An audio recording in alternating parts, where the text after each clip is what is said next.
I'm Daniel James, and you're listening to 7am.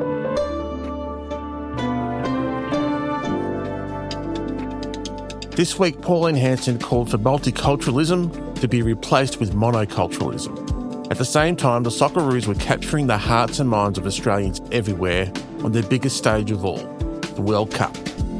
It's a team filled with players from multiple cultural backgrounds, and one that if Hanson's vision of the nation came to bear, simply wouldn't exist. Today, former Socceroo and refugee advocate Craig Foster on the team that's quietly challenging one of the most divisive debates in the country simply by taking the field. It's Friday, June 19.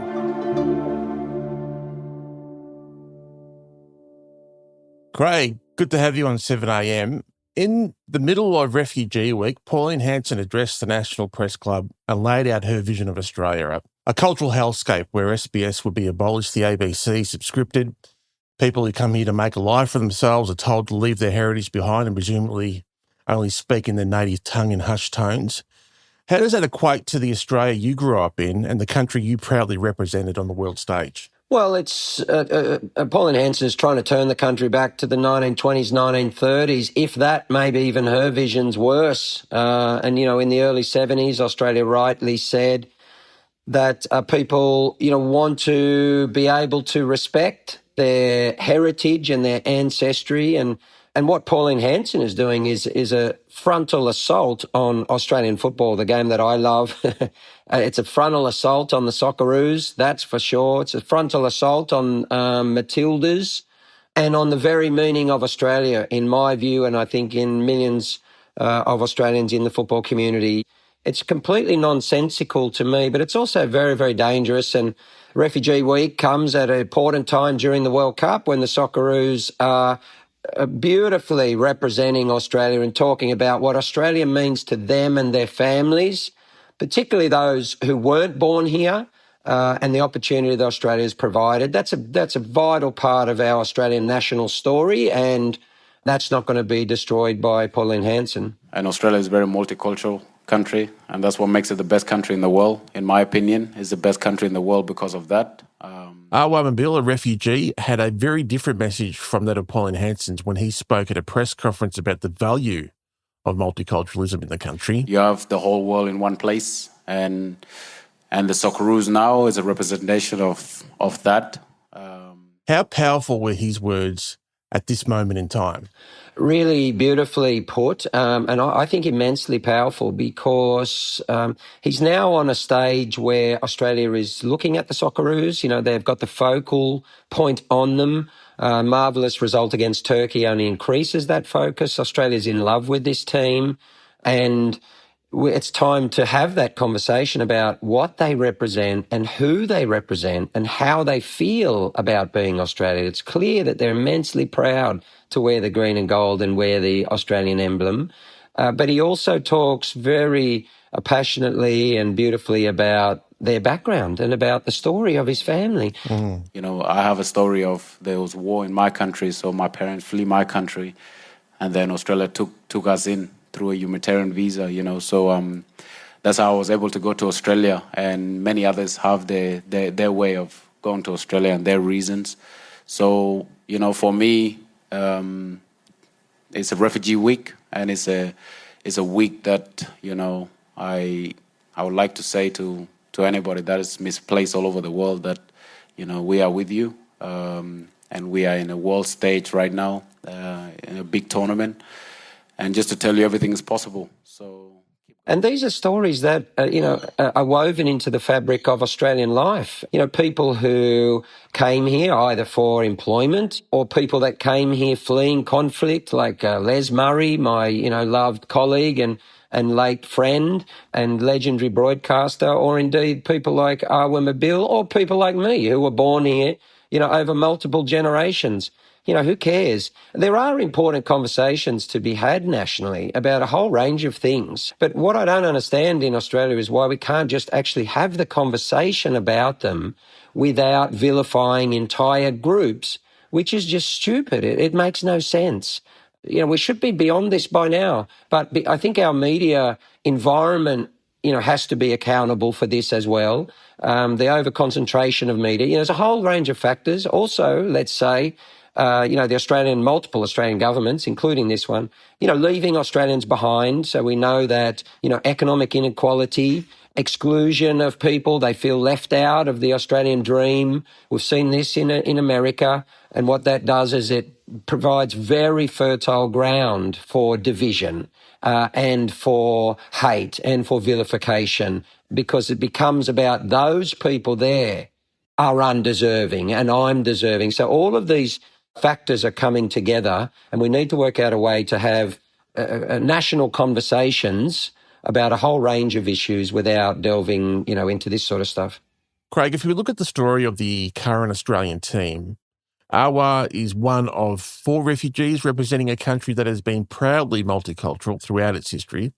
More than half of the Socceroos in this team come from migrant backgrounds. What can you tell us about some of their stories? Well, I mean, you've seen the, Burundian refugee, Nestor Irinkunda as well.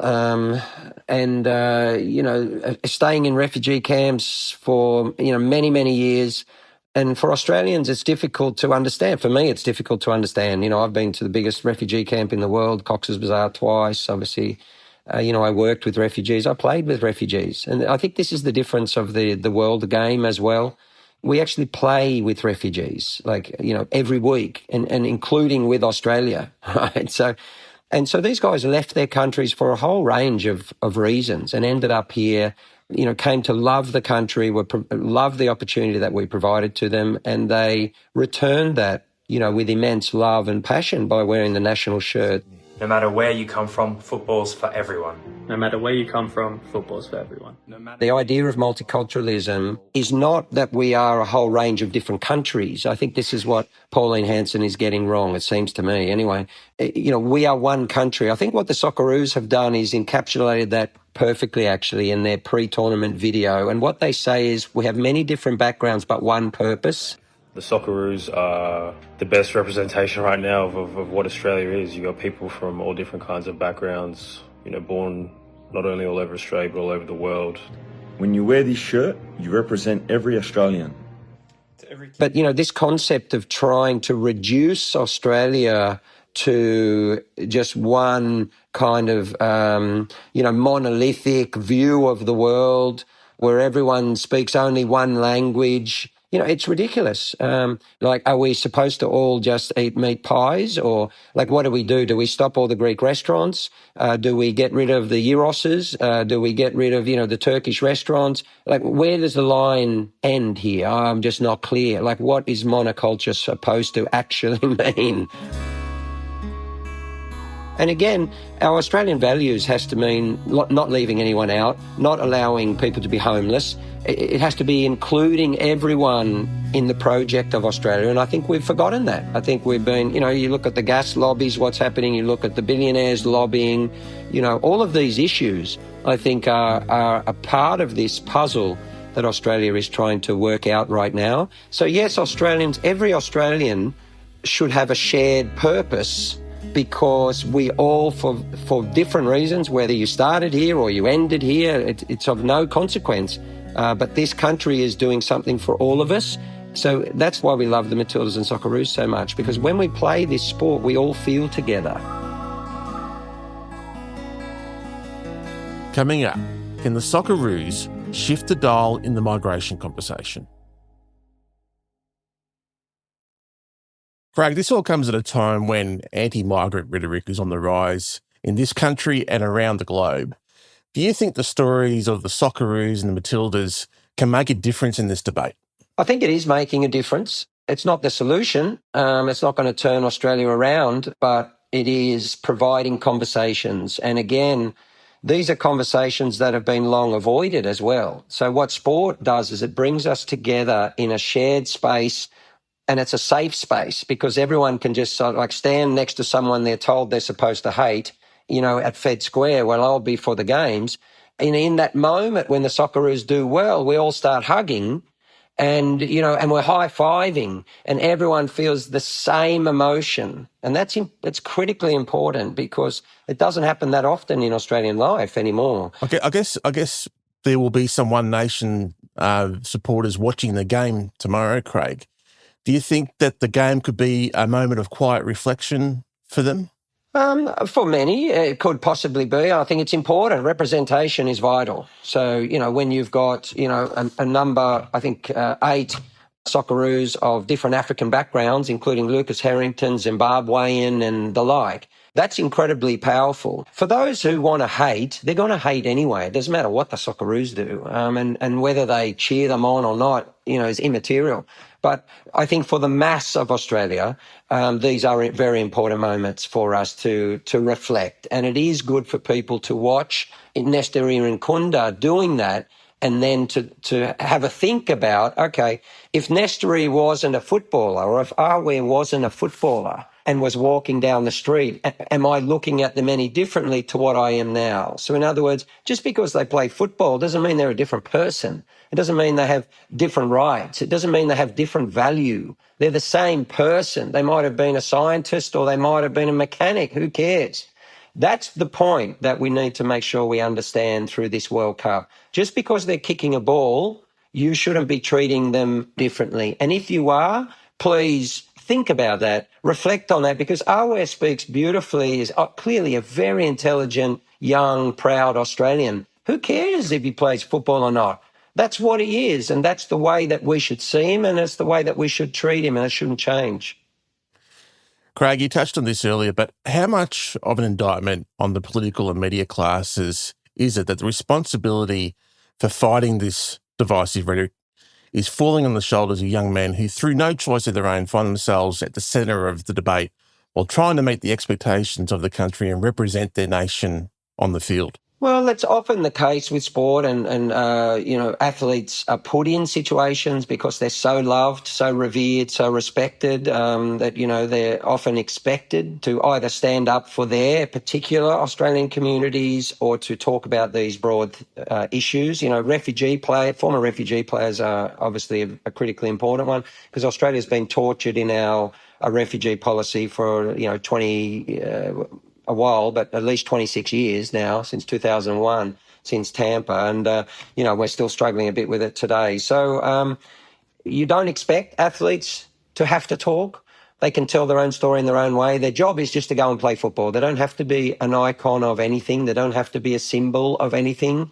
They can inadvertently become that. They don't need to accept it. But when they do, and when that rare person who has the acumen, has the intelligence, has the ability to articulate in key moments, it can be even more powerful. And I think we've seen that from Awe. He's maturing, he's growing, and he's obviously feeling more comfortable to be able to talk about these issues.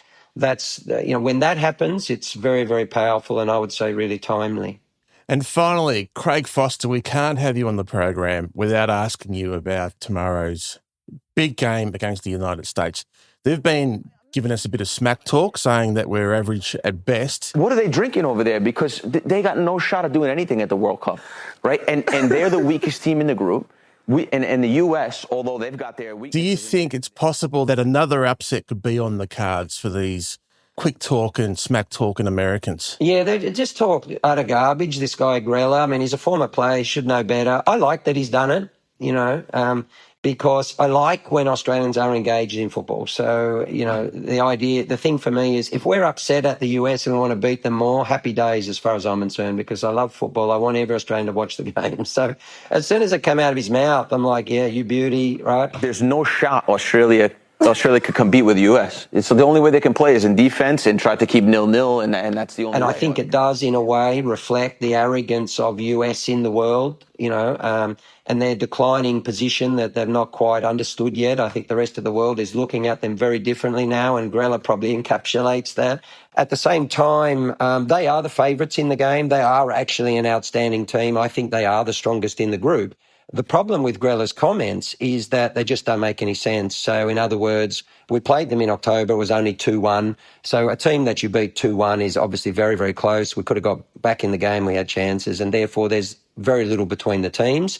And also the problem with Grella's comments is that, yes, we actually have won a continental title, the Asian Cup, against South Korea, a country who went to the semi-final of a World Cup, which US hasn't done since 1930.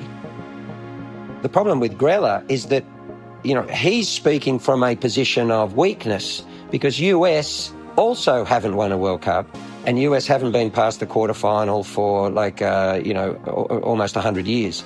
But I must say, given Grella's comments, we really seriously want to win this.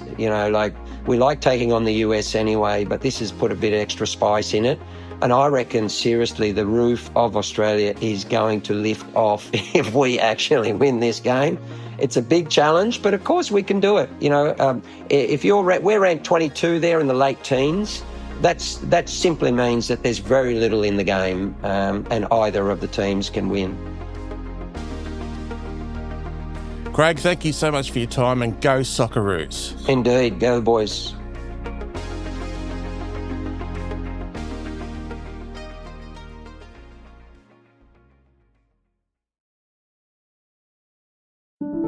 We'll be back with more 7am tomorrow.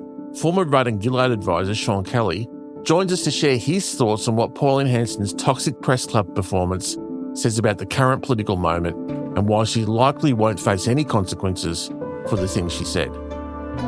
It pains me to say this was a strong performance in the sense that she does have a certain level of political charisma. She looks the journalists in the eye, she takes them on, she makes her points, she doesn't back down. And I don't say that in an admiring way. I say it as a warning. People should be frightened. There isn't an obvious thing, an obvious weakness that is going to suddenly tear Pauline Hanson down off the Australian stage.